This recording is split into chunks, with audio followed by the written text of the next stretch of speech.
Dear sisters, brothers, and beloved soulmates, I am Krishna Vadapalli, the owner of this channel, dedicated to promoting a moral and spiritual society worldwide.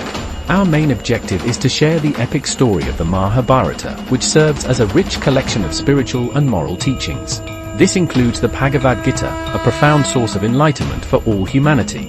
I kindly ask all viewers to subscribe, like, and share this channel to support our mission.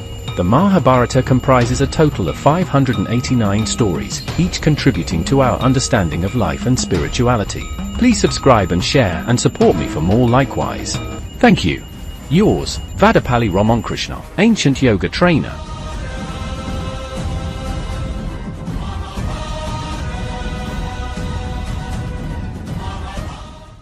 With the divine birth of Krishna Dvaipayana, later known as Veda Vyasa, the wheels of destiny began to turn.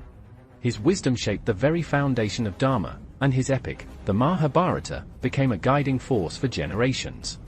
Meanwhile, Satyavati, now blessed with an eternal fragrance, remained unaware that her fate was bound to the future of the great Kuru dynasty. As we move forward, the grand narrative shifts to the royal halls of Hastinapura, where the lineage of Bharata takes center stage. Kings and sages, bound by destiny and divine will, weave a tale of power, ambition, and duty. From the mighty king Shantanu, whose choices would shape an empire, to the birth of two great lineages, the Pandavas and the Kauravas, this chapter sets the stage for an era of conflict, valor, and destiny. Stay with us as we journey deeper into this legendary saga, where honor and betrayal, righteousness and ambition, all collide on the path to the greatest war ever fought, the Mahabharata. Kaurava dynasty order. Janamejaya eagerly asked, "O Sarvaghataka, tell us about our Kaurava dynasty, which is as vast and deep as the ocean of gems, Ratnakara." Vaishampayana began his narration, saying, "O king, the lineage of the Kauravas traces back to Aditi, the daughter of Daksha. Through Kashyapa, she gave birth to Vivasvanta, whose son was Vivasvata Manu. This great Manu had 50 sons, among whom Vina, 10 other sons, and a daughter named Ila were prominent. Among his descendants, Purarava, the son of Chandra, the moon god, carried forward the lineage, giving birth to 6 sons, one of whom was Swaraba. In this noble lineage, Narasha emerged as a mighty ruler, becoming the sovereign of all 4 directions, upholding Dharma, and establishing the grandeur of the Kuru dynasty. History of Yayati. Janamejaya asked Vaishampayana, "O sage, why did King Yayati marry a Brahmin woman? Isn't that against Dharma? Tell me the story." Vaishampayana began his narration. "O king, you know that Shukracharya, the teacher of the demons, possessed the knowledge of Mrita Sanjivani, a divine science that could bring the dead back to life. At that time, the ocean had not yet been churned for nectar, and the gods had no means to revive their fallen warriors in battles against the demons.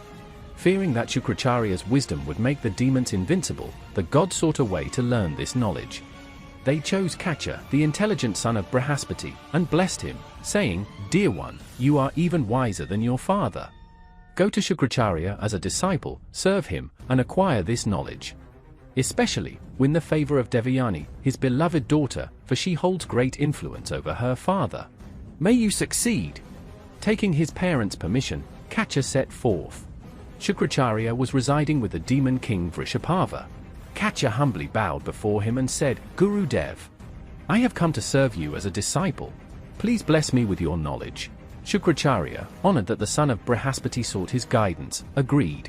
Kacha diligently served his guru and his daughter Devayani, bringing her rare fruits and flowers whenever he ventured into the forest. Over time, Devayani grew fond of Kacha. However, the demons saw Kacha as a threat. One day, while tending Shukracharya's cattle, they killed Kacha and tied him to a tree.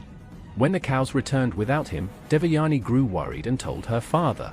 Shukracharya, using his divine vision, discovered what had happened and revived Kacha with Mrita Sanjivani. The demons, undeterred, killed Kacha again, burned his body to ashes, mixed it in Shukracharya's drink, and made him consume it. When Kacha once again went missing, Devayani wept bitterly. As Shukracharya regained consciousness, he realized that Kacha was inside him. Outraged by the demon's trickery, he cursed alcohol, declaring it impure. He then revived Kacha, instructing him to cut open his stomach and emerge. Kacha, unwilling to kill his guru, refused. Shukracharya, moved by his devotion, taught him Rita Sanjivani and ordered him to use it to bring him back to life after emerging. Kacha did so, reviving Shukracharya. Upon completing his studies, Kacha prepared to leave. Devayani stopped him, confessing her love and asking him to marry her. Kacha refused, saying, "You are the daughter of my guru, and I am like your brother. How can you ask this of me?" Hurt and enraged, Devayani cursed him, declaring that Rita Sanjivani would never work for him. Kacha, in turn, cursed her, saying she would never marry a Brahmin. He then departed for heaven. Sometime later, Devayani and her friends, including Sharmishtha, the daughter of King Vrishapava, went on a picnic. As they played in the water, a gust of wind blew their clothes away. In the confusion, Sharmishtha mistakenly wore Devayani's sari. Devayani, insulted, lashed out at her. Enraged, Sharmishtha pushed Devayani into a well and left her there. King Yayati, who was hunting nearby, heard Devayani's cries. He pulled her out, and in that moment, Devayani declared, "Since you have saved me, you are now my husband." Yayati, surprised, replied, "You are a Brahmin girl, and I am a Kshatriya. This union is against Dharma." However, Devayani reminded him of her curse and insisted that only Shukracharya's approval mattered. She took Yayati to her father, who blessed their marriage. Meanwhile, Devayani complained to her father about Sharmishtha's actions, demanding justice. Vrishapava, fearing Shukracharya's wrath, agreed to Devayani's demand. Sharmishtha would become her maid. Devayani married Yayati and took Sharmishtha with her. Over time, Devayani and Yayati had two sons, Yadu and Tivasu. However, one day, as Yayati passed by Sharmishtha's garden, she expressed her love for him. Yayati hesitated, recalling Shukracharya's orders, but Sharmishtha argued that in certain situations, breaking a promise was not sinful. They secretly married and had three sons, Druhu, Anu, and Puru. When Devayani discovered this, she was furious and reported it to her father. Enraged, Shukracharya cursed Yayati, saying, "Since you could not control your desires, you shall become an old man." Yayati pleaded for mercy, arguing that he had not strayed from Dharma. Shukracharya relented slightly, allowing him to exchange his old age with one of his sons. Yayati asked his sons, but Yadu, Tuvasu, Druhu, and Anu all refused. Only the youngest, Puru, willingly accepted the burden. Yayati, regaining his youth, indulged in worldly pleasures until he was finally satisfied. He then returned Puru's youth and declared him his heir, cursing the other sons and their descendants to lesser fates. He justified his decision, saying, "A son who disobeys his father has no right to inheritance." Even though Puru is the youngest, he has proven to be the worthiest. After crowning Puru, Yayati renounced the world and performed penance for 1,000 years, eventually ascending to the heavens. There, he was honored by the gods and sages, residing in Brahmaloka for many kalpa before returning to Indraloka. The king of gods asked him, "O king, what morals did you teach Puru when he ascended the throne?" And thus, Yayati imparted the wisdom of Dharma, responsibility, and the impermanence of worldly pleasures to his son, ensuring the prosperity of the Kuru lineage. The moral teachings given by Yayati to Puru. All the ethics and morals taught in India are prescribed by the Vedas. It is because of him that India became the fifth Veda. Therefore, I am writing some of those ethics here. Editor, K. Rama Sastri. One should listen to the stories of great souls who were enlightened and liberated.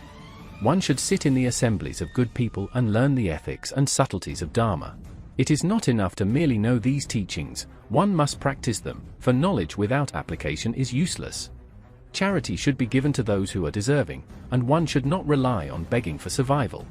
If a guest arrives hungry, he should be given food according to one's capacity. One should always speak sweetly and moderately so that words are both pleasant and beneficial.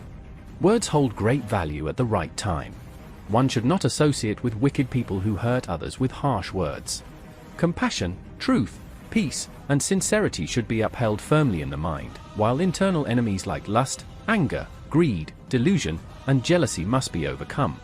A person who has conquered these inner foes will find it easy to overcome external enemies. This was the moral guidance Yayati imparted to Puru. When Indra asked Yayati, "Did you perform meritorious deeds to enjoy such pleasures in the heavenly world?"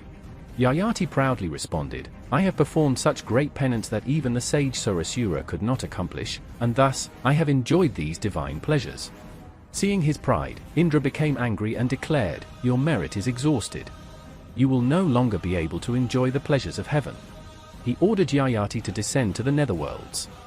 Yayati, unwilling to return to the mortal realm, pleaded, Allow me to stay in a land of good men in space. Indra granted his request. When Yayati arrived in the good land, he was welcomed by his grandsons, Ashtaka and Saibai Munagavratani, who greeted him with reverence, saying, We are your grandsons. Yayati blessed them and, in response to their inquiries, shared his wisdom on the investigation of good and evil, the nature of different births, and the rules of the caste system. After spending time in their noble company, he ascended to higher realms alongside his grandsons, journeying through the worlds of reward and punishment.